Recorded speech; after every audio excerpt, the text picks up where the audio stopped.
Depression and loneliness are common feelings, but sometimes those feelings can become overwhelming. There are steps you can take on your own control to those feelings, such as correcting dysfunctional thinking, structuring your day, and paying attention to your health.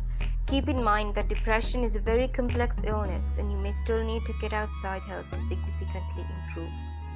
Correcting dysfunctional thinking. Recognize common types of dysfunctional thinking. Dysfunctional thinking is a way of framing the world so that you feel you are always fighting an uphill battle. Some common examples include polarized thinking, not allowing for any gray areas in life or thinking in black and white, filtering or discounting the positives, focusing on the negative of a situation and ignoring any positives, fortune telling, thinking that you know what will happen in the future, mind reading, thinking you know that others are thinking badly of you or that you are responsible for their negative feelings, overgeneralization, thinking that one bad experience guarantees more bad experiences, blaming yourself for things you are not responsible, emotional reasoning, thinking with emotions or letting emotions affect how you perceive an event, should statements, using terms such as should, must, and ought to in your thinking. This is a form of judging yourself. Magnification and minimization, thinking that make issues seem larger than they are or trying to ignore issues. Labeling, using terms that diminish your whole self-concept by being known as a certain trait or mistake. Find a journal to write in. Journaling can be a useful tool in order to analyze your own thoughts without outside help. Journaling can help you identify and change the way you think and behave. This is shown to help decrease stress, which can be a byproduct of depression and loneliness. Find whatever works best for you. This can be a notebook, loose leaf notebook, paper, or your computer. Monitor your emotions in your journal. Our thoughts generally influence how we feel and how we interpret and perceive our environments, our future, and ourselves. People who suffer with depression often have thoughts that they are worthless, unlovable, or undeserving, and they have often think that their environments are overwhelming, having surmountable obstacles, and that their futures are hopeless. Many who suffer from depression feel powerless to change how they feel and the course of their lives.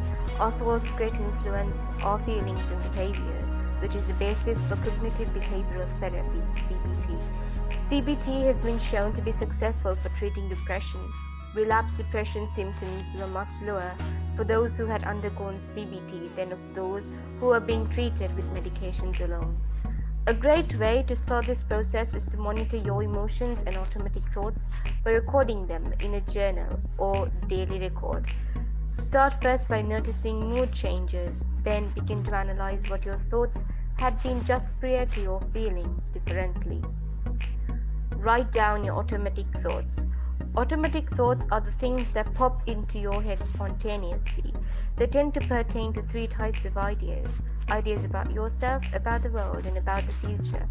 After you've identified your emotions about an event where your mood changed, you can start to analyze the automatic thoughts that correspond to the event. Then you can evaluate these thoughts to determine how they are dysfunctional. Challenge them by looking for evidence for and against the thought. In your journal, create a chart in which you can record certain situations, their corresponding emotions, and the thoughts you had just prior to your emotions. For example, event is I received poor feedback on my presentation at work. Feelings, I felt embarrassed. Automatic thought, I am so stupid. Identify the dysfunctional thought. You are labeling yourself. Write down rational thoughts to reframe the automatic thoughts. Contract your automatic labeling with thoughts that are more rational.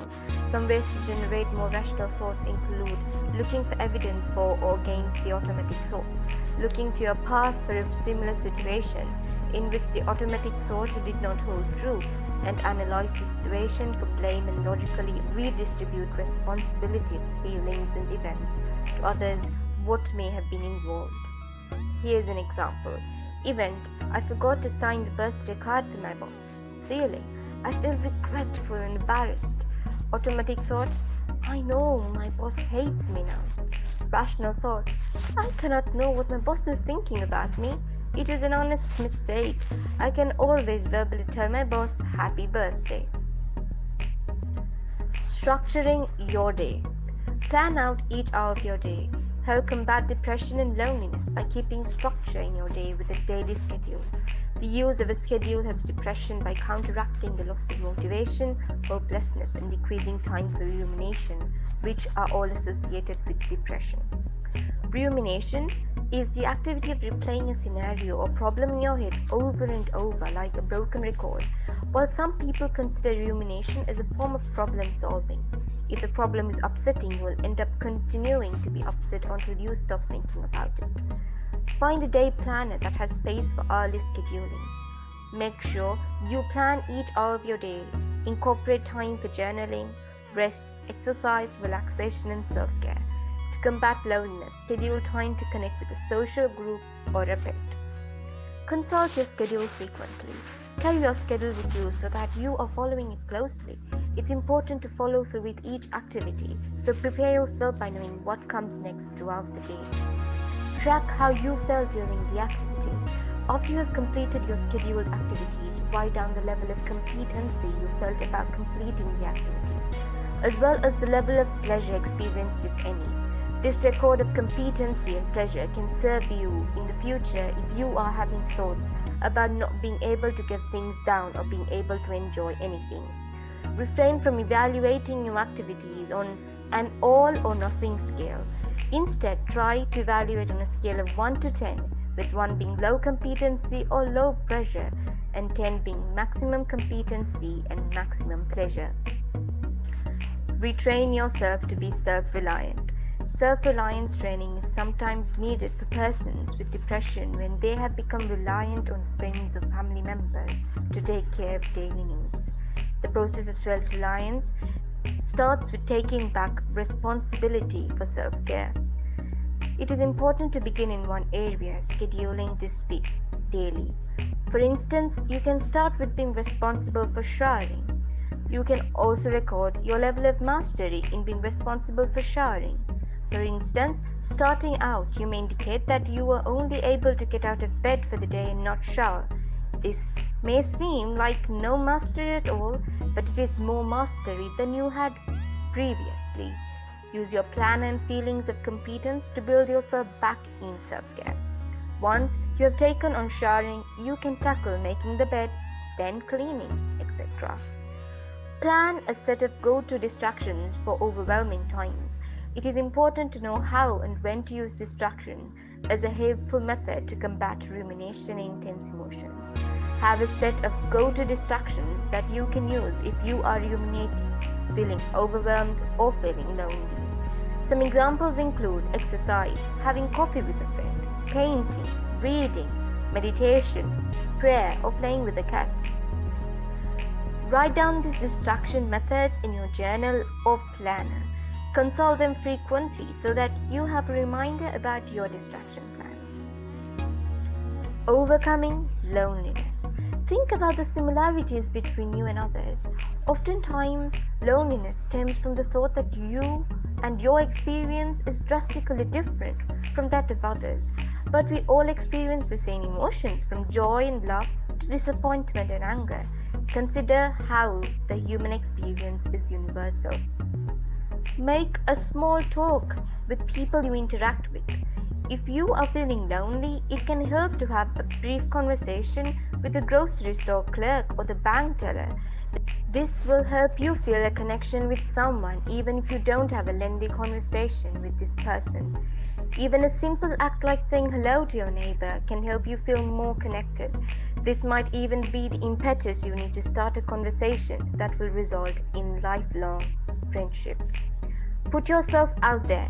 You might feel lonely because you are shy or because you are new to a school. One of the ways to overcome loneliness is to be brave and take a risk. Put yourself out there by starting a conversation with someone who seems interesting. Or ask an acquaintance if they'd like to go on a hike with you.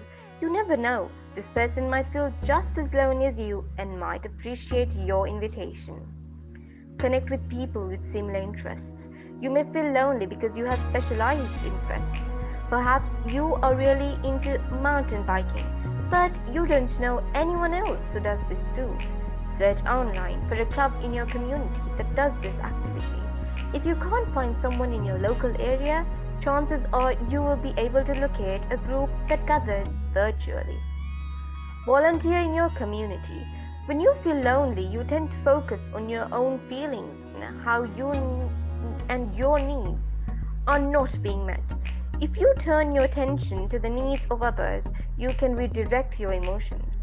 Find a non-profit organization in your community. You can volunteer at an animal shelter, for example. Improving your health. Regulate your sleep schedule. Recent studies have shown that when you sleep, your brain gets a deep cleaning. Your body uses this time to flush out toxins and other dangerous material. When you don't sleep enough, this puts you at risk of mental stress because that buildup makes it hard for your brain to work properly. Make sure that you get enough rest, continuous sleep to ensure that your brain has its best chance. Most adults will need around 8 hours of sleep, but plenty of people need more, while some people may need less. Experiment to find what works for you. Get plenty of daylight exposure. Sunlight exposure can play a role in controlling depression. For some people, it's possible to suffer from a condition known as seasonal affective disorder, which is when the lack of sun during the winter season throws you into a deep depression. For others, staying inside too much may be the root of the problem. Whatever the case, try to make sure that you get some sunlight each day. You can take your lunch outside even when it's cold. Try walking to work or school at least part of the way as another way to fit more daylight into your day. You can also invest in a sun lamp or get one covered by your insurance with the help of a doctor. Incorporate exercise into your life. When you exercise, your brain releases chemicals called endorphins and serotonin. These chemicals help you to not feel the pain of the strain on your muscles. They also do something else. They make you feel happy.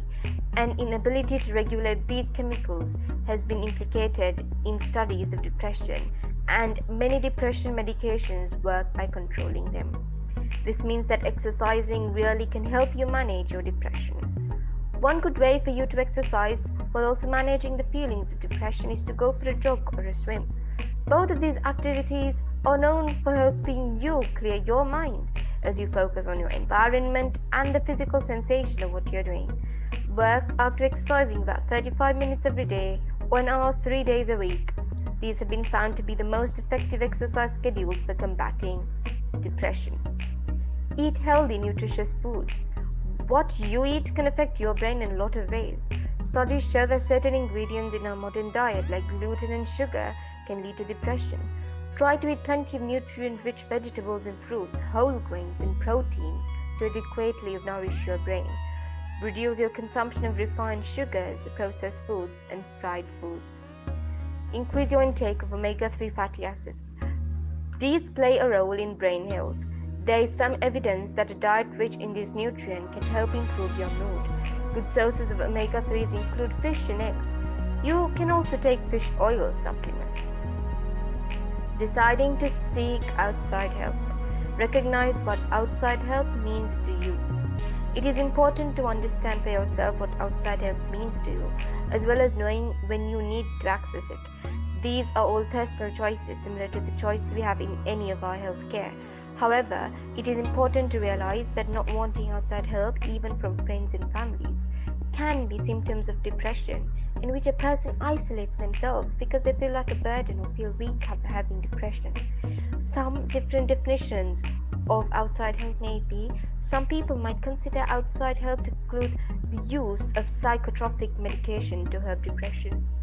Others might still seek therapy but otherwise will go the all-natural route. Others may not want to see a therapist because they feel stigmatized, crazy, or burdensome. Some people may not even want outside help from friends and families. Try not to avoid social support. It's important to realize that depression is not who you are. It is an illness like any other. Do not let the dysfunctional, automatic thoughts about being a burden or being weak deter you from engaging socially with friends and families and seeking their support when you need it. Social support is a critical, protective factor against depression and loneliness. In fact, research shows that having social support decreases stress and can help find solutions to problems. especially for those who are struggling with depression. Furthermore, social support is the number one way to combat loneliness because it can help you feel connected to others and connected to life. Make a safety plan. Possibly, you want to feel like you have the power to combat depression and conquer it alone. While this is admirable, remember that your mental health is your first priority over your mastery of fighting depression. Pinpoint who you will call and have a plan about which kind of outside help you will seek if you do reach a point in needing acute care. This type of plan is a safety plan and will include names of friends, family doctors, and emergency numbers to call if you need help. For example, you can type up a list that includes several important phone numbers for your mother, best friend, doctor, and an emergency nurse or hospital. Also include the National Suicide Hotline number and the phone numbers for local police. Tell your contact people about your plan. Tell them how they can help if you do call in the future.